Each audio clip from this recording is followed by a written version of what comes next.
রাতে শহরের রাস্তায় নারীরা কতটা নিরাপদ তা সরেজমিনে যাচাই করতে এক অভিনব ও সাহসী পদক্ষেপ নিয়েছেন ভারতের হায়দ্রাবাদের মালকাজগিরির পুলিশ কমিশনার সুমতি।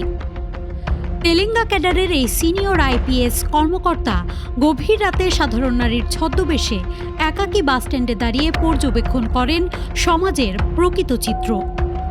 গত 1 মে দায়িত্ব গ্রহণের পর নারী নিরাপত্তার বাস্তব অবস্থা বুঝতে তার এই 3 ঘন্টার অভিযানে উঠে আসে অত্যন্ত উদ্বেগজনক চিত্র।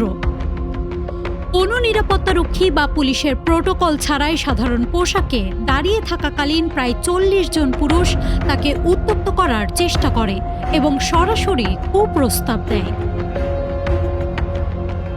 গত বৃহস্পতিবার দিবাগত রাত 12:30 থেকে ভোর 3:30 পর্যন্ত মালকাজগিরি থানার কাছে একটি বাস স্ট্যান্ডে এই পর্যবেক্ষণমূলক অভিযান পরিচালনা করেন সুমতি।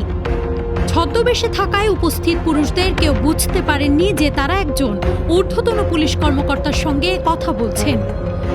কমিশনারের দেয়া তথ্য অনুযায়ী 3 ঘন্টার এই সংক্ষিপ্ত সময়ের মধ্যে তার কাছে আসা ব্যক্তিদের মধ্যে যেমন নেশাগ্রস্ত লোক ছিল, তেমনি অনেক শিক্ষার্থী ও তরুণও ছিল।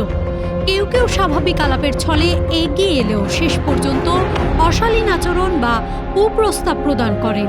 শুধু অভিযোগের ওপর নির্ভর না করে ফিল্ড পর্যায়ে নারী নিরাপত্তার দুর্বলতাগুলো চিহ্নিত করতেই তিনি এই উদ্যোগ নেন।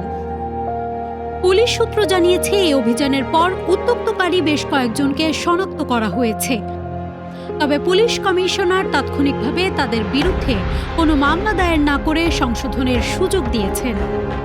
মালকাজগিরির পুলিশ কমিশনার হিসেবে দায়িত্ব নেয়ার পর তার এই প্রথম গুরুত্বপূর্ণ পদক্ষেপ স্থানীয় নারীদের মধ্যে ব্যাপক প্রশংসিত হচ্ছে। নিউজ ডেস্ক, মানব জমিন।